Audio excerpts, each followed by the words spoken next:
everybody. Hi, organizer. Oh, organized crime. I was like, well, I'm not. I'll be a boss. Okay. This is world building. If you don't want to be here, go away. We don't want you. You. What's the dog ears? Out. Great. As per usual, I will have the panelists introduce themselves, and then I like to open the floor to you guys, since we're here for you, not for us. So hope you brought fun questions for us. So I guess I'll start on the left this time.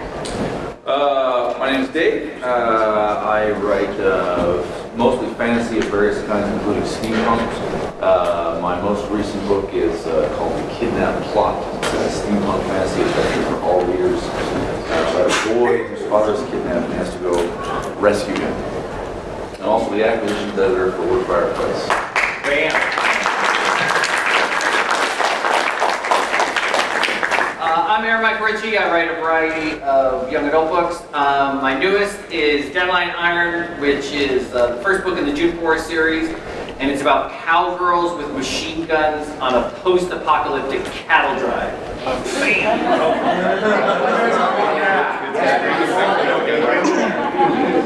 And feelings.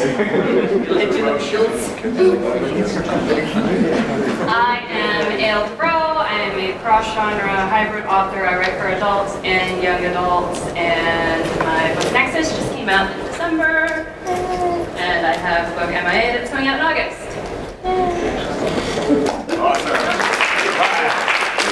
I'm David Farland. I'm a science fiction and fantasy writer. I'm also the judge for the L. Hubbard Writers of Feature Contest. I'm the lead judge there, and so I get to read a lot of stories from a lot of people. I also work training other writers. Some of my writers included Brandon Sanderson, Stephanie Meyer, Brandon Moe, James Dashner, and about 70 other New York Times bestsellers.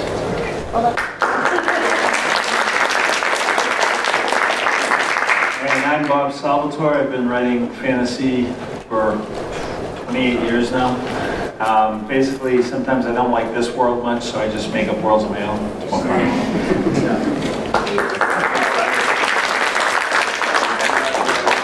My name is Neo Edmund.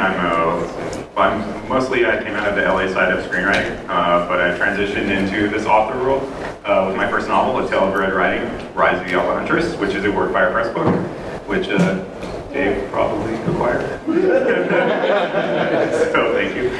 Yeah, world building is my thing, because if you're going to do this stuff, you really need to do it.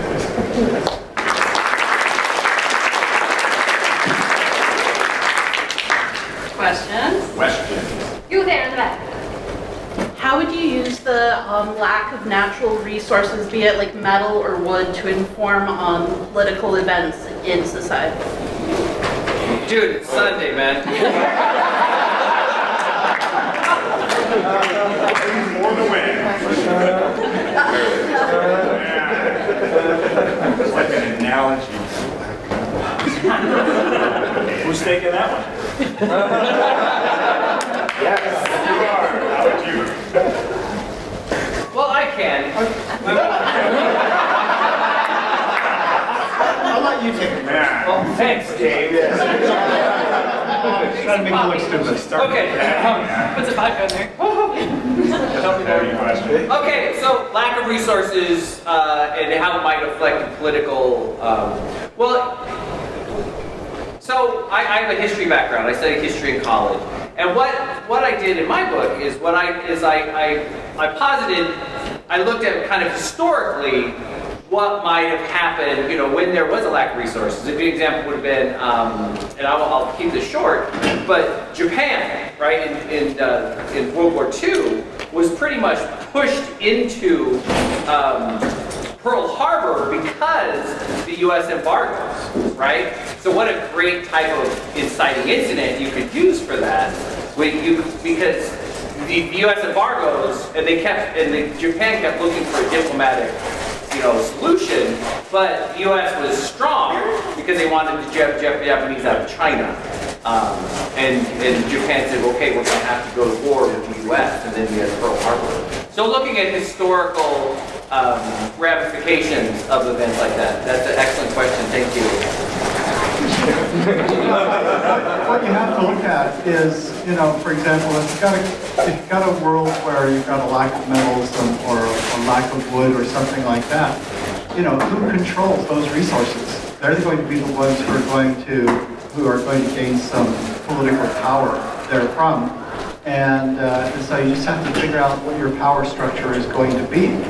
Is it going to be, we tend in fantasy, for example, to have kings and queens in power. But in science fiction, you might be looking more at militaristic seats of power, or you might be looking at economic power. And I think you've got an economic power conundrum most likely, but that always brings in political ramifications. Yeah, I mean, the best example I can think of off the top of my head for this, other than our world, which would be Dune. Yeah. And you're the one building the world, so that would be built into what you're doing in the world, right? So if somebody controls all the metal, their weapons will be significantly better than the people who are fighting with rocks and sticks and throwing sand at you or whatever. Yes. It's all hurlers, right? So when I'm building the world, like when I did Demon Wars, I wanted all the magic to be with gemstones and minerals, basically. And I had to figure out how to get them. Well, how come somebody couldn't just pick up a rock and shoot a magic spell at you, right? What's the difference between the ones that count and actually are magical? How do they get them? And I had to come up with an entire system. And the first person who found them decided, well, these are gifts from God. And so the entire religious structure in the main kingdom grew up around the gemstones. So obviously, since you're the one building the world, if you decide they're going to have a lack of resources and this or that, that would become an integral part of the social structures and economic structures of the world. Because the first thing you got to do when you make a world is, no matter how strange you're making it, it has to resonate, it has to rhyme with the experiences of the reader. So I don't care if you're writing about elves or dwarves or aliens, humans are reading it. And so when you have something set up, whether it's resources or anything else, it has to resonate, it has to sound familiar, it has to ring like something they heard in a history class to them. And I think it also allows you to kind of open the door to social and political struggles happening with groups that are attempting to come up with ways to operate without that particular resource, and how those who are in power are going to go after those people. So depending on the characters that you're working with and your sociological structure, that could be a really interesting thing to examine, and a real great way to open up a bunch of doors into wars, political struggles, intrigue. It's a great way to examine that power struggle. Any other questions? Yes. Well, I have another answer. Did you? I'm sorry. Yeah. I'm sorry. David, be sorry. We face scarcity is a basic fact of all our lives all the time, right? And assuming you've got a human or a human-like species that has ingenuity, that is a problem-solving species, that's a very interesting basic starting position from which to rethink how they do things. Other than your oxygen and your food and water, we don't need things. We need the results they produce for us, right? And we can achieve them different ways, and we have. When there are societies that not having enough metals to satisfy their need for a currency, issue paper, right? Or electronic digits, or blocks of salt, or paper representing blocks of salt, right? So you take away metals, aside from the possibility of war, power structure, what do people hit each other with? Right? What do they make tools out of? You get a lot of very, very fundamental, interesting questions. Thank you. Did everyone say what they needed to? A lot of really good answers. Yeah. You with the problems. Yes, when you're trying, Do you have any advice for people who are trying to sort of set like a secret world style thing, like modern fantasy within our world? How do you sort of balance the fantastical elements but still make them feel grounded in reality? Am I the only one that raised No, No? Okay. no, you're not. Okay, the only one who does that. You can go first. All right, so how do you go about it? Well, I mean, I write them like normal people who are part of our everyday society. They just have this extra thing going on the side. And you have to, depending on whatever power they have or genetic structure they've got, depending on what you're writing. Are you writing a paranormal book or a magical? Well, the trick is finding scientific explanation for the paranormal. I have a description with the scientific basis lined up for how werewolves are dependent on the lunar cycle. I have something lined up for the vampire's version of sunlight being just a deadly allergy to ultraviolet radiation. But in trying to explain magic, do I sort of take its power away? We had this question yesterday, explaining magic with science question. We basically just said you didn't really have to explain it. It was someone Well, I would say if you're trying to really find a scientific basis, then you're not writing fantasy anyway.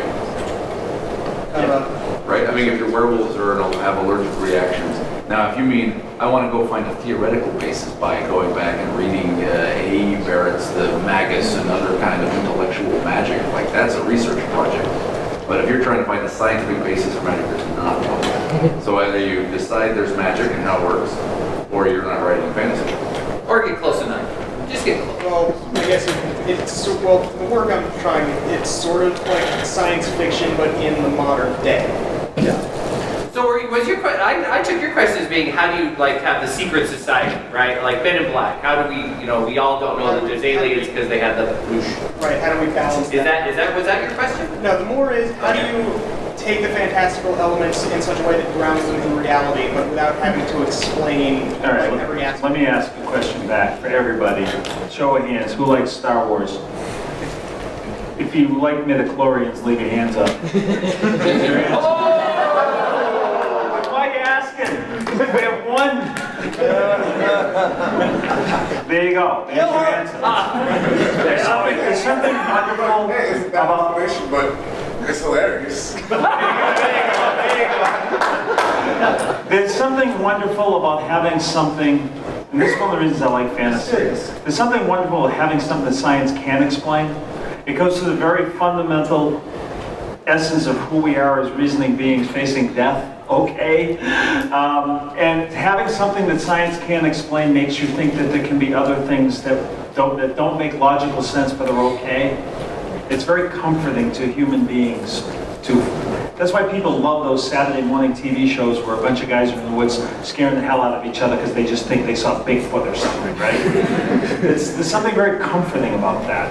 There's something very comforting about thinking that the Jedi had tapped into something mystical that was out there that we didn't know about with our science.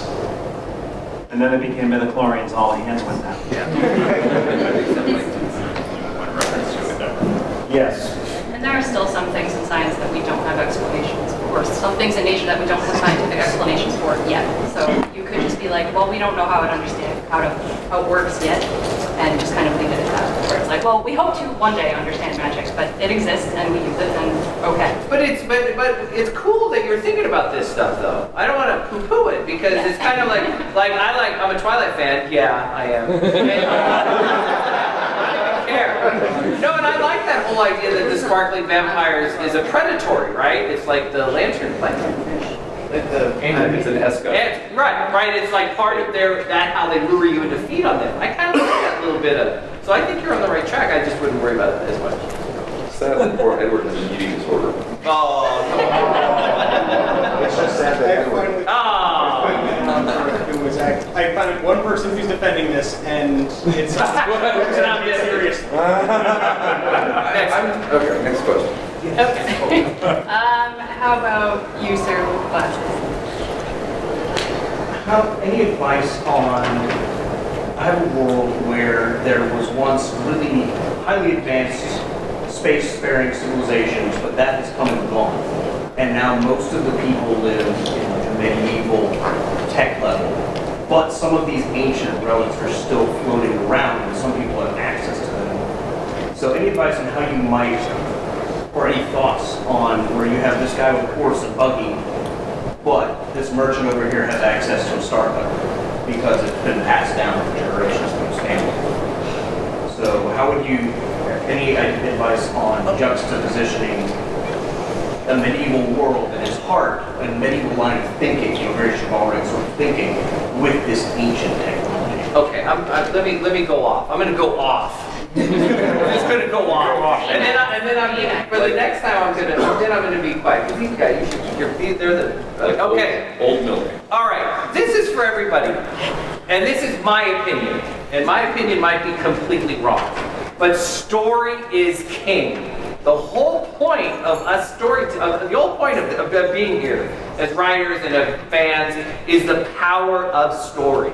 So I start with story and characters, because you might have an amazing world, and some people, and like Tolkien, we don't read Tolkien necessarily for characters, especially women characters, because there's like 4, and none in The Hobbit. It's kind of scandalous.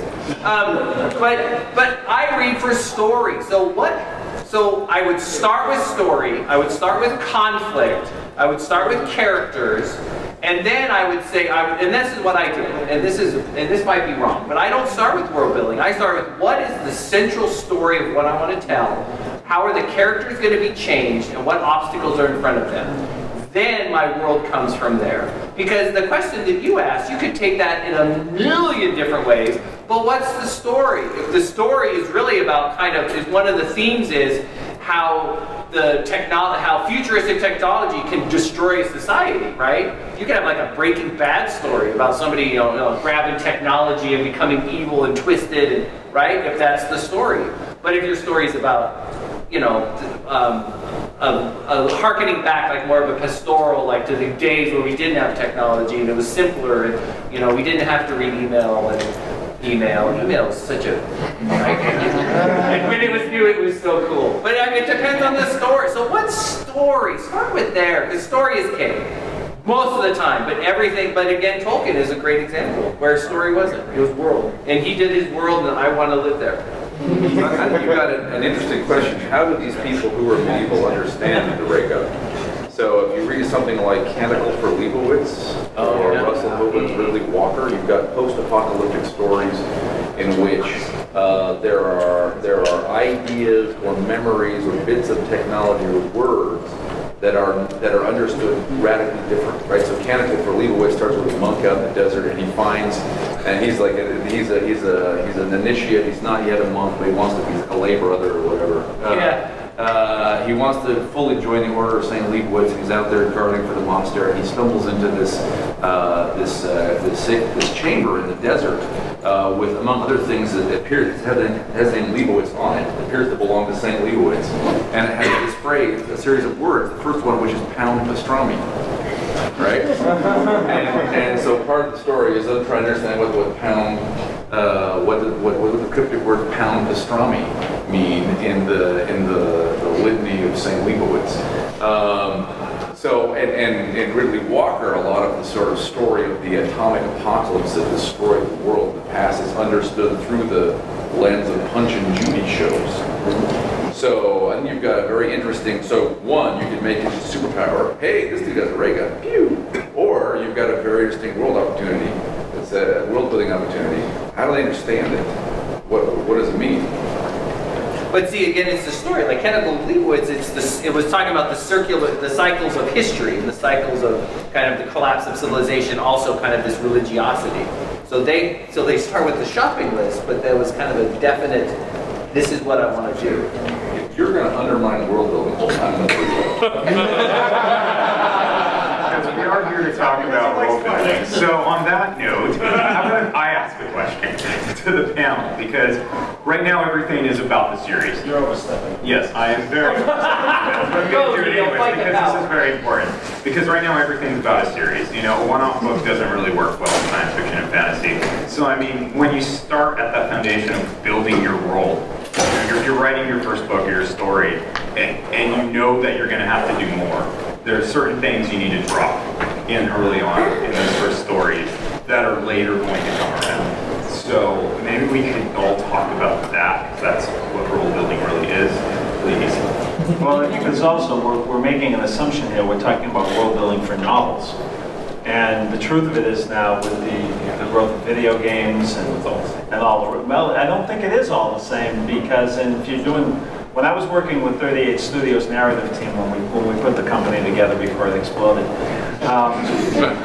what I did is I brought in Jacob Bronowski's The Ascent of Man, a series from PBS. It's a 1970s series that traces human history from invention to invention instead of from war to war. And it's brilliant, it's wonderful. And I brought that in, and I brought in my Time Life books from the fantastic, I think it's called The Fantastic World, or it's this, remember the Time Life series you would buy a book a month? I have like 30 of those.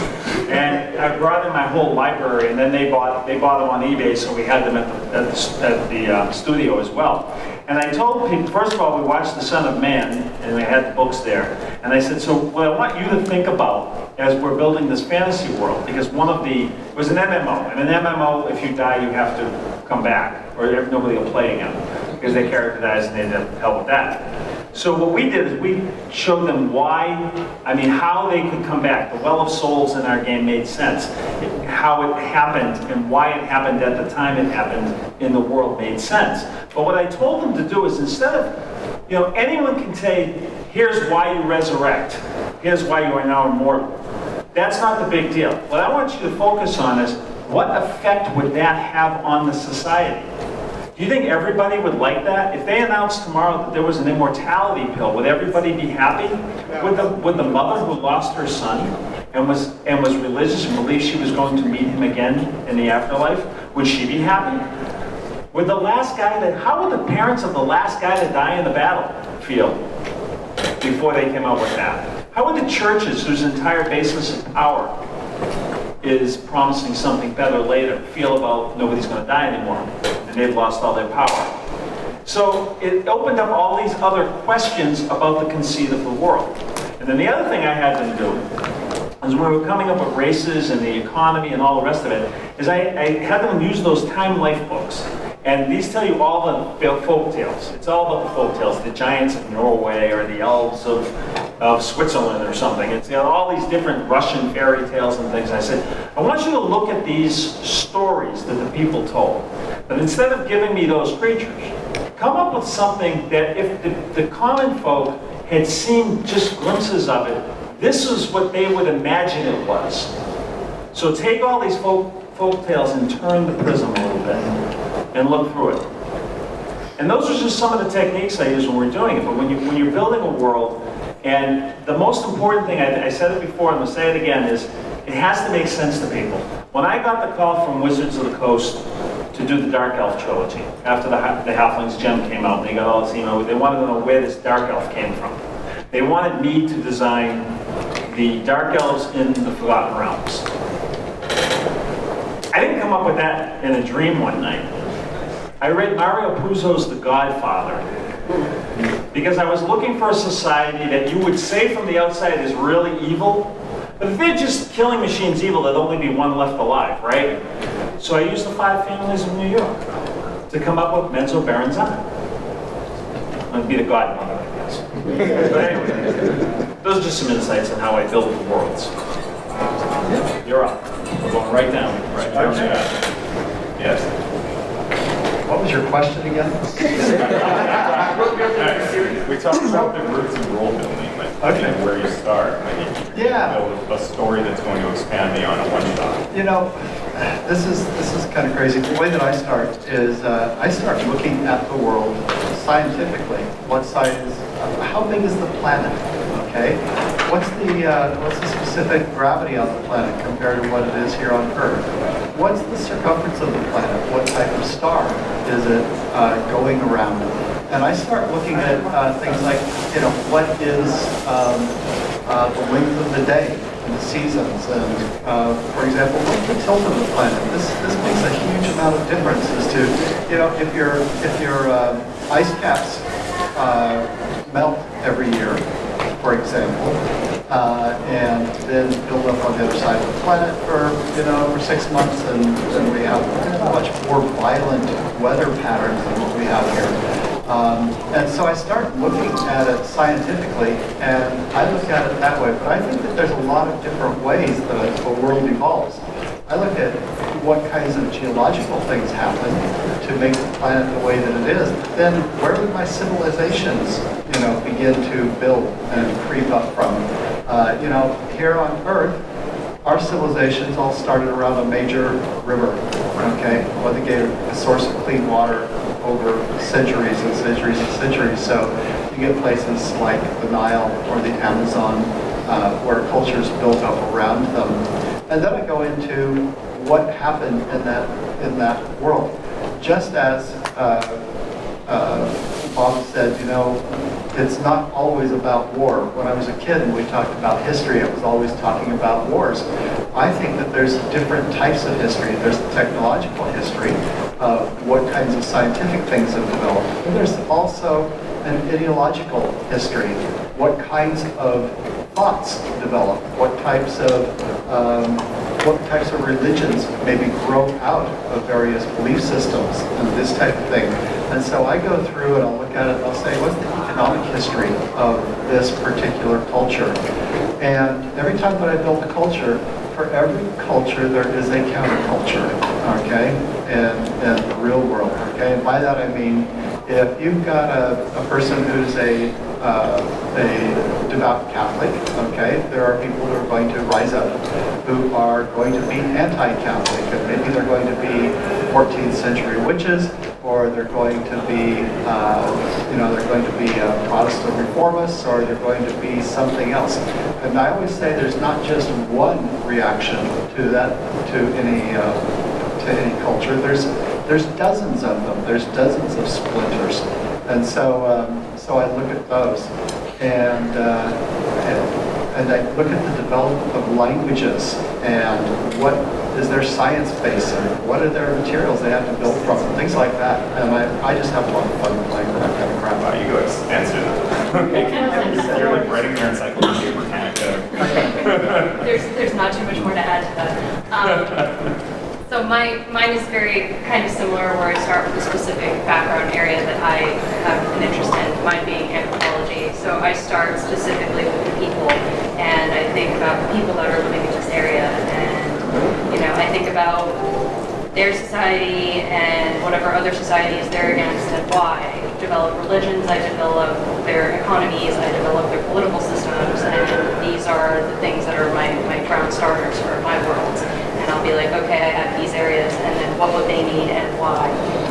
If they're a group that is, a sun-based religion, why are they a sun-based religion? What does their land look like, that they would cause that? And I work backwards from there, where you start from the ground up with your building blocks. I start at the top, and then I deconstruct down, and I figure out why they are the way they are. So I start with a full concept, and then I go down from there. And like I said, I start with characters and stories. So, when my series, I started the idea, I want to capture that relationship of Sam and Dean Winchester, that kind of rich family angst. And I'm like, I want to capture that. And then in the end, I had this scene where there's the gunslinging sister thinks her younger sister shot her. And so that's kind of the climax, and it's this heartbreaking moment where she's dying and she thinks that her sister shot her. And then the bad guy comes and the young girl has to face off against the bad guy.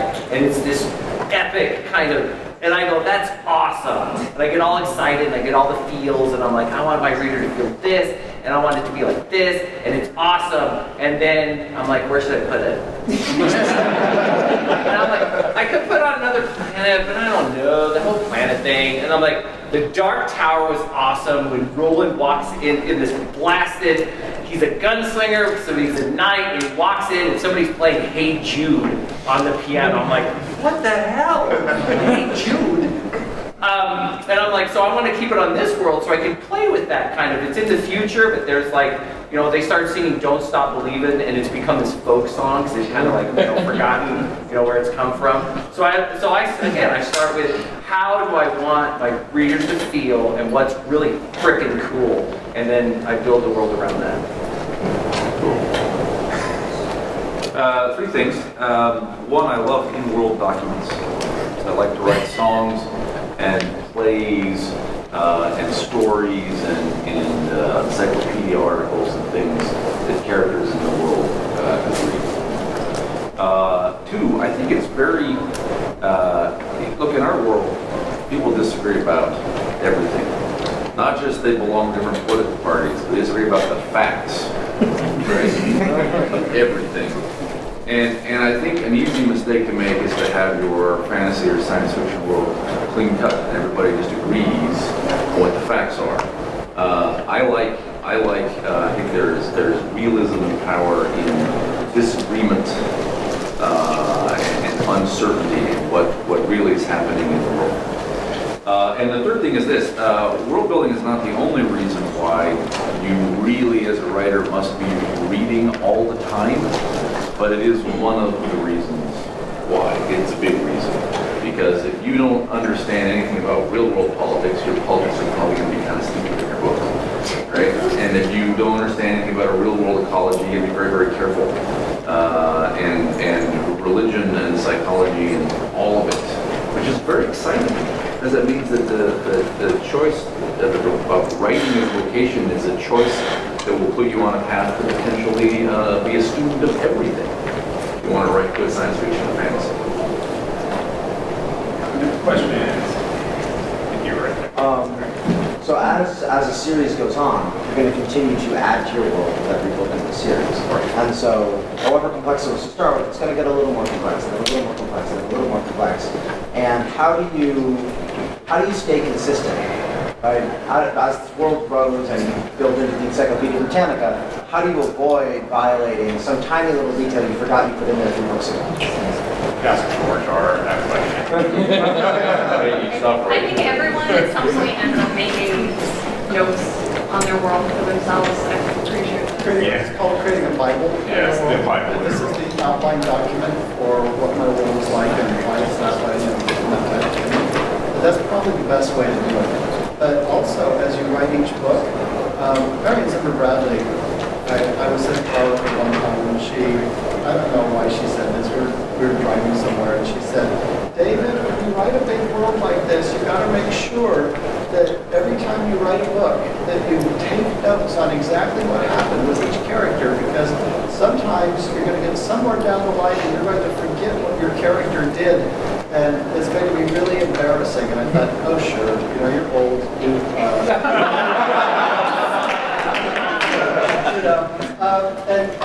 And I did it.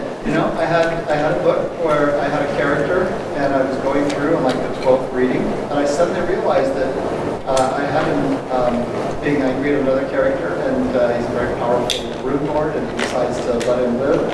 And I realized, wait a minute, he's not going to do that. He's going to slug this guy and kill him. So I slugged him and killed him. And then about 2 books later, I had to go through and kill him again. I had forgotten that on that very last draft, I had killed him.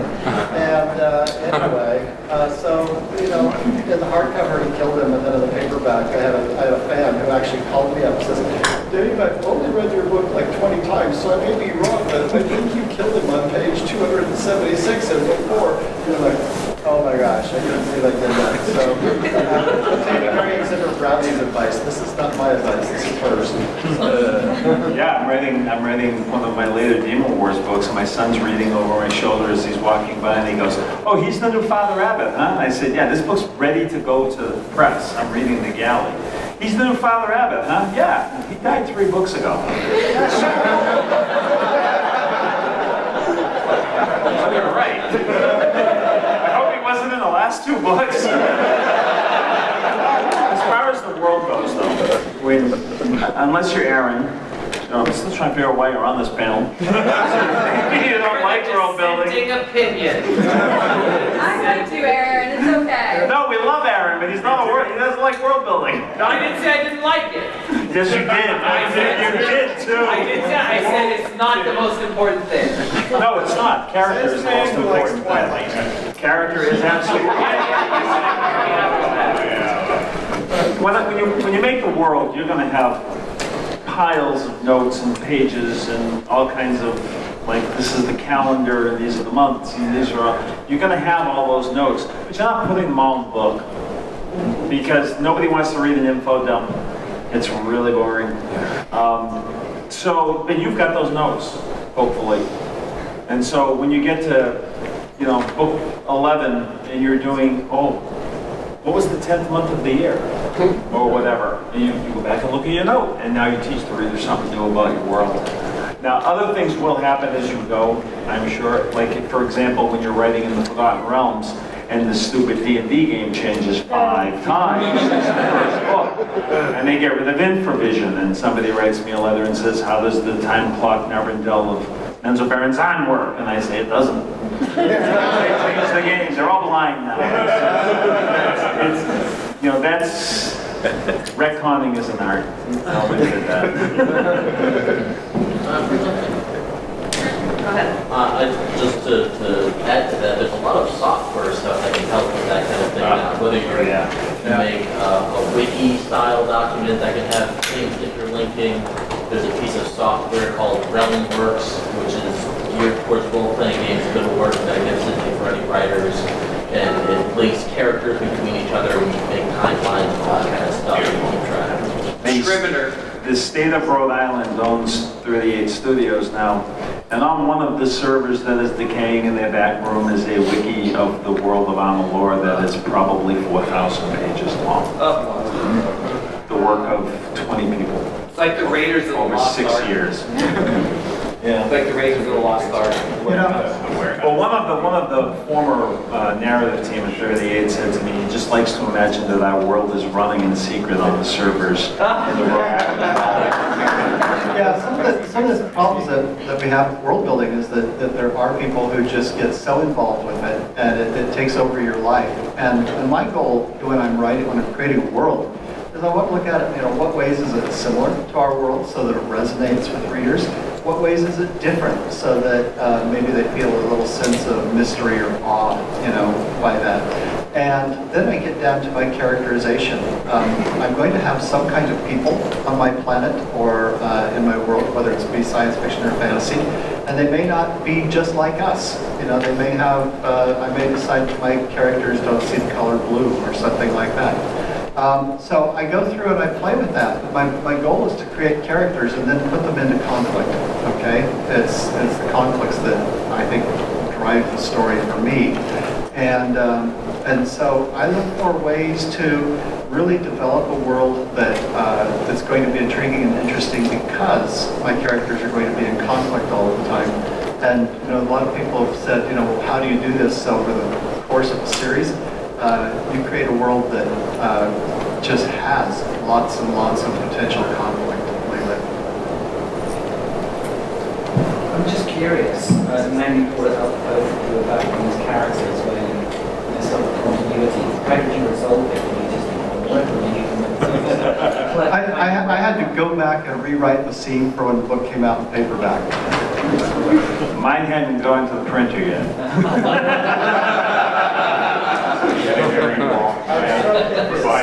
Yeah, you learn wonderful ways to, especially when you work in a shared world like I did for many, many, many years.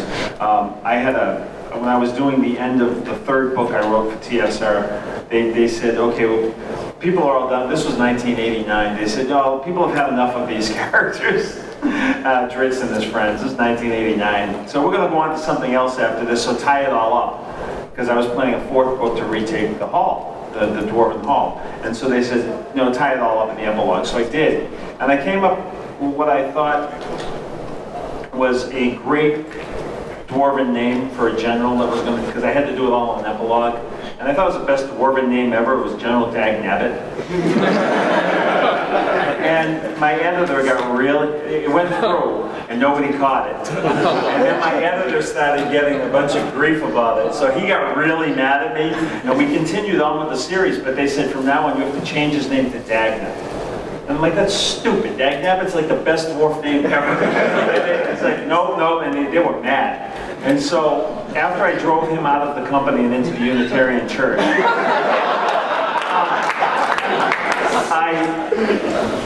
I had to use Dagna, but then in later books when he was gone and nobody was paying attention, we found out that Dagna was the son of Dagnabbit.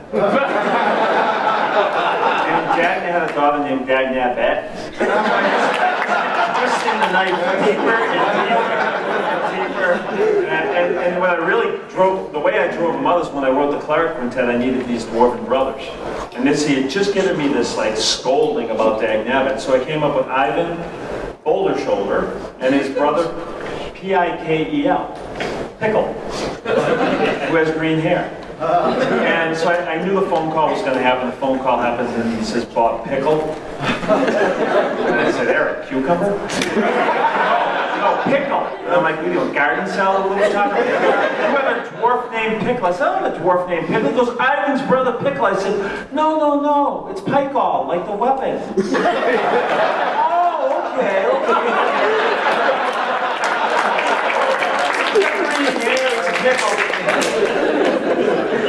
And that's how you retcon.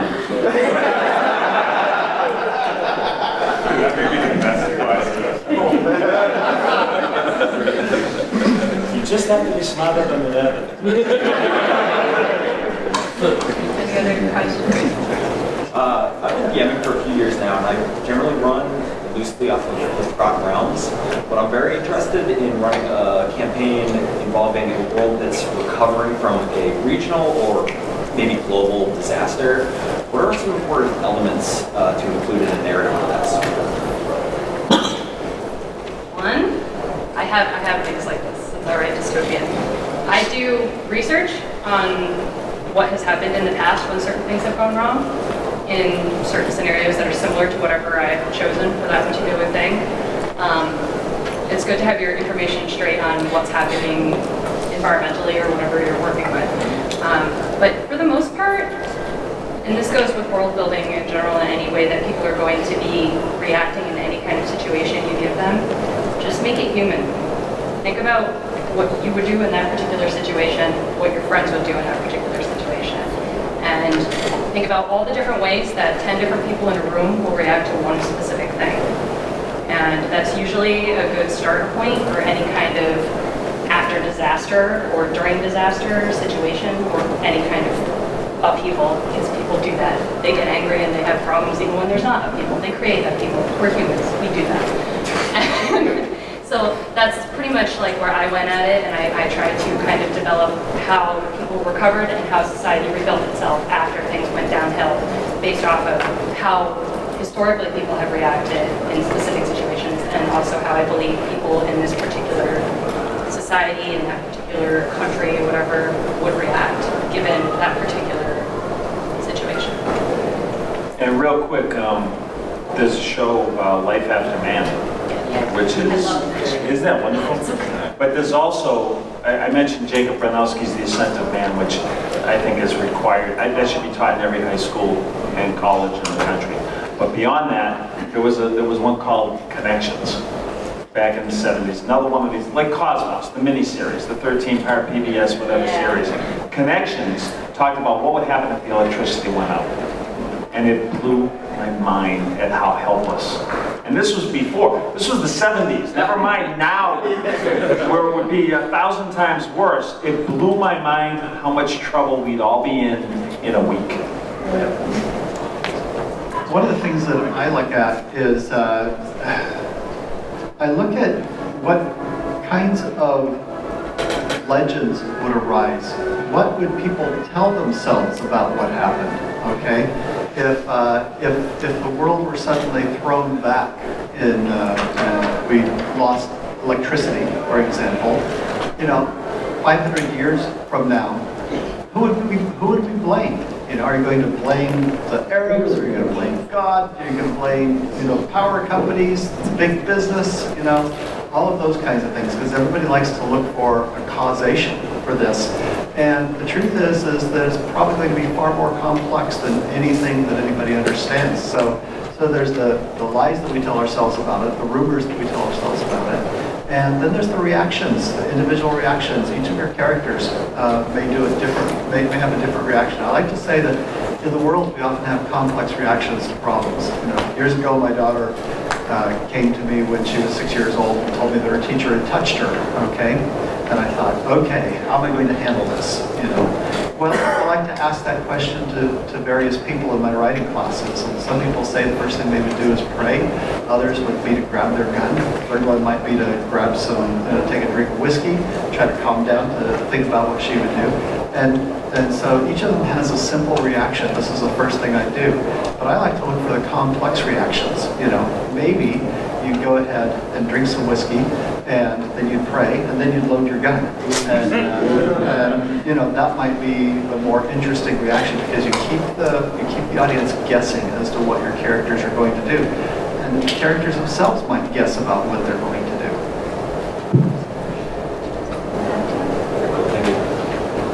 Sorry, you had your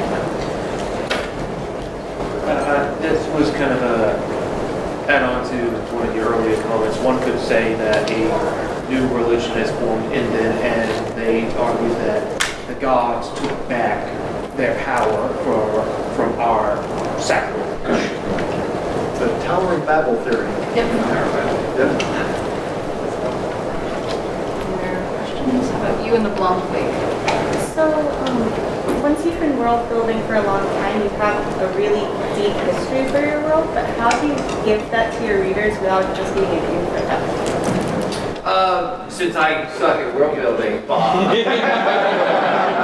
No, I'm just kidding. No, Actually, you suck at comprehension because that's not what I said. No. And actually, I've been praised for my world building. My idiot. So because I like stories that are fast, right? I like to start off with a hook. I like to have bad stuff happen, and my heroes going. I like fast books, and so I didn't want to get bogged down by showing all the world building. And one of the things that really helped me was I'm inviting other authors to write in the world of the Juniper Wars.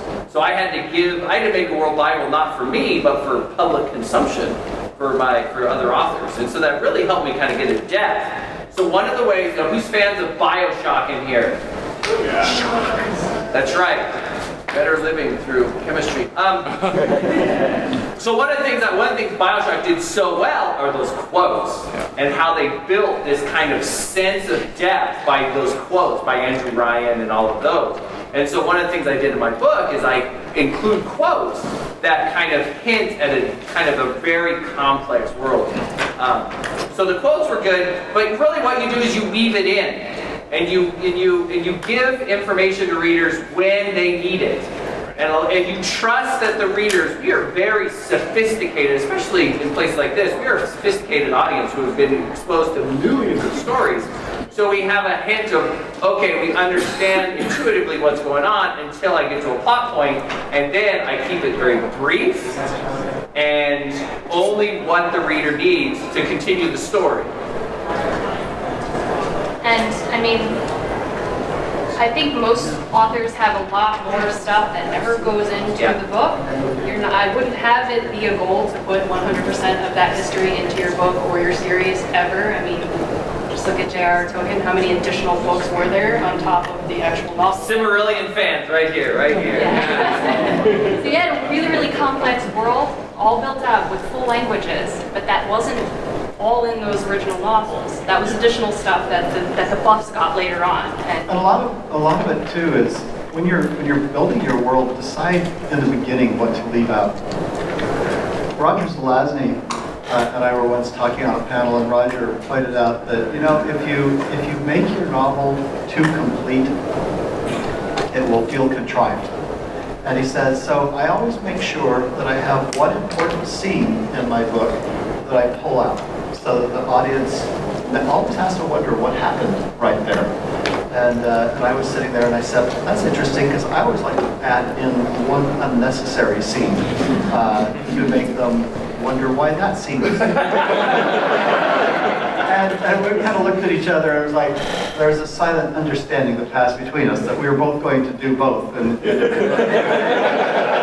going to take out one important scene. But with my world building, I've always done that. I've always kept information back that might seem vital but would feel contrived if it were all there.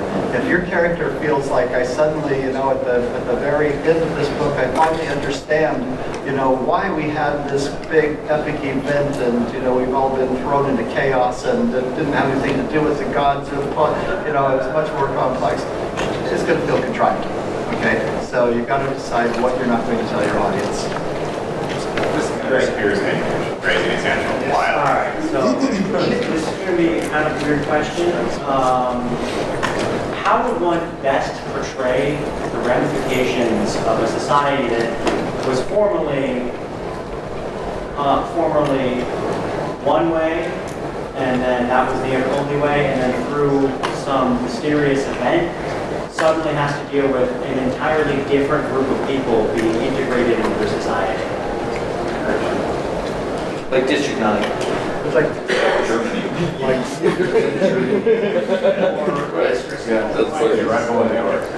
Or Texas. Yeah. Plenty of historical things to look at, and we've had that plenty of places. So just look at history and see how people reacted. Just look at the book right now. Your question presumes there is a best way too, and I like to tell my wife, there's 10 million ways to write a novel and do it correctly, but there's 100 million ways to do it wrong. Just find some of the best ways that you can, and don't seek for perfection. That's kind of the enemy of ever getting anything done. Also, in a situation like that, it almost sounds like it would probably be some lingering resentment that can really be used to kind of highlight that there was a big changeover in the way people look at it.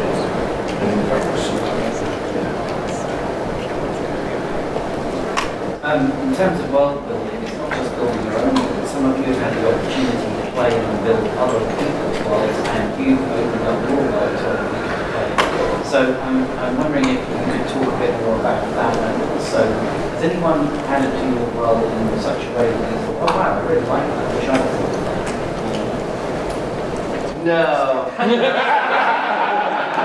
Actually, I stopped a guy because he got way too steampunky, and I'm like, no. Think more Mad Max and less, No, what's interesting, it's fascinating how other people take stories in my world that I never would have thought of. Like Mario Acevedo, who wrote the Felix Gomez series, his story comes out next month, or 2 months. And he took this whole Christian infanticide. It was just, it's so brilliant. And I'm like, I never would have thought of that story. And there's a new guy who wrote the Carmack McCarthy Juniper War story. It's this tragic, it's totally Cormac McCarthy. And so it's so much fun to have people write my world and have these stories I never would have thought of that are just brilliant.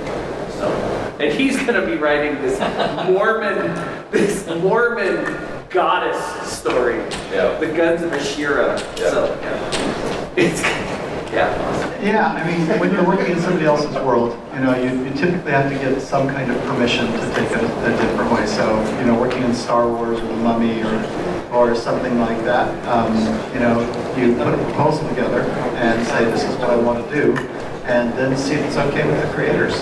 And if it is, they may like it. So when I did The Courtship of Princess Leia, I turned in my proposal and got a nice little letter back from George Lucas saying, I really like this. This is great. Go for it. And at that point, if fans get mad because I went off in some crazy direction, to hell with them. That's all you can do. Well, George said you could. I got George's permission. That would be my response. George said We have time for one more question. Shots fired. So I've been reading Dream Songs by George R.R. Martin. It's a collection of short stories by SciFi. And there's a group of them that all relate, that they take place on different worlds, but they're all part of this common universe because it's 1,000 worlds. And I'm just wondering if anyone is currently writing in a short story form of world building, kind of like what he did. Is that still a current genre? Does anyone do that? Is that something you've ever thought about? I like to read a lot of short stories, these anthologies. There's anthologies out that do that all the time. That there's something calls for it, where it's like, we're working in this particular universe, we'll send you all the information. I know a couple friends that do that pretty regularly. Yeah, one of the problems with short stories is a lot of the venues for them disappeared. You used to have Dragon Magazine with amazing stories, right? Where they had 20 stories, 20 shows. And so because the because the venues have disappeared, now when somebody's doing an anthology, a lot of times instead of trying to get all these new authors to come in with some great new ideas, they call people they think might help them sell more books, right? So they'll call Dave and say, Dave, hey, give me a short story for this, because their editor said, if you get Dave Brown, I can print an extra 5,000 copies, right? That type of thing. So it becomes much more. And then, of course, if you're doing something like that with short stories in the world, you better make sure that everybody that's doing is actually invested in the world. And I've been on the other side of this when I edited the EverQuest book line, and I couldn't get an author to play the game at all. It's just, I'll walk you through 20 minutes of the game. And with a lot of times what you'll see with other older authors and maybe getting lazy, not me. Maybe they've got a story sitting around they hadn't published, and they think, I can shoehorn this in, but it really doesn't fit. You know, so it can be a trap sometimes.